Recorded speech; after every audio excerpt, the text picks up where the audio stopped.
What's up, everyone? John Rettinger from Techno Buffalo here. One of the big features that Steve Jobs and Apple touted with the new MacBook Air was its Instant On capabilities. So I wanted to sort of put that to the test and demonstrate it, and I'm going to compare it with a first-generation MacBook and see if there really are any differences. The Instant On that the MacBook Air utilizes comes from its flash memory. They actually took the flash modules out of the container and actually put them directly on the motherboard, supposedly making for a bit of power saving and weight speeds. So we'll see if that really is true. Let's go ahead and get started.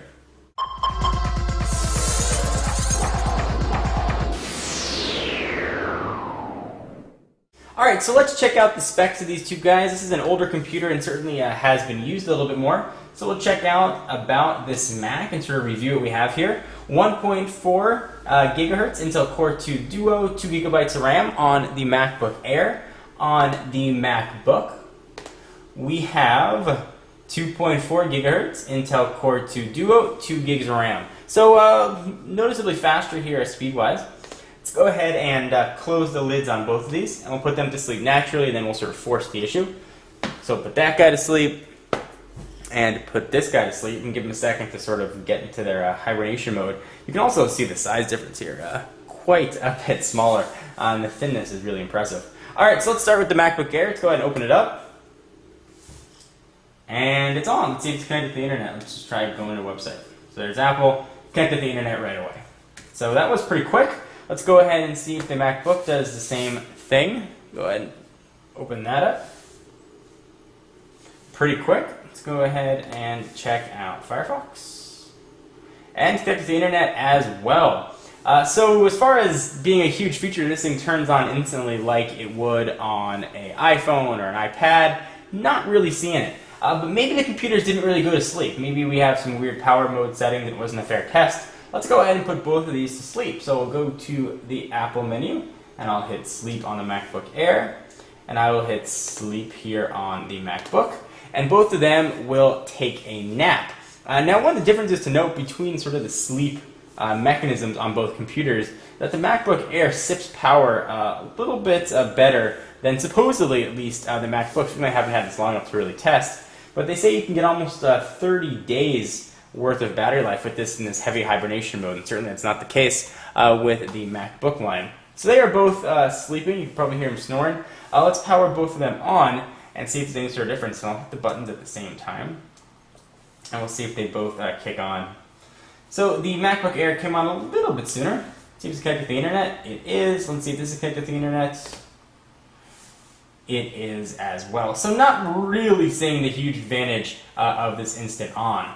Let's try a boot up time, see if there's any sort of difference here with boot up speeds. This computer, this MacBook, has been used for a little while, had a fresh install about 8 months ago, but certainly has programs on it and stuff is on there. So it might not be the fairest comparison of a brand new MacBook versus a brand new MacBook Air, but it's what we got, so we're going to work with it.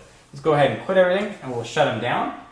And actually, we'll try a shutdown test too, and we'll try a boot up test, and we'll see if we have any sort of difference between them. So, shut down at the same time. Go ahead and hit the Enter key. And they're off to the races, I guess. Install and shut down. Well, that wasn't fair. It wants me to install updates. Let's just shut it down. Alright, so let's try a boot up test and see if we can actually get some fair results that way. Let's go ahead and hit power on both and see if we have any sort of speed difference between the MacBook Air. It certainly came to life a little bit sooner. It's probably a reminiscent and showing the solid state memory that it has. Certainly boots a little bit quicker. Doesn't have to spin a hard drive or spin a plat or find the operating system. And that booted up actually very, very, very quickly. It actually booted up faster than my iMac with a solid state drive. So from a boot up standpoint, MacBook Air is clearly a speed increase. You know, you're not going to get necessarily an apples to apples comparison here when you're looking at a MacBook with a standard spinning hard drive versus a MacBook Air. Video input times, for example, when you edit a lot of video, are going to be much faster on the MacBook Air despite the slower processor because of that solid state drive. So something to, I think, definitely keep in mind. So whether or not it's going to be worth it to you is going to be yet to be seen. I'll put these things through a ton more tests. Wanted to give you guys just a bit of a demonstration of the boot up and that Instant On. I'm John Rettinger from Techno Buffalo. Be sure to check out the website for all your MacBook Air news, and check out the YouTube channel, youtube.com/John4Lakers, and I'll see you guys in the next video. Bye-bye.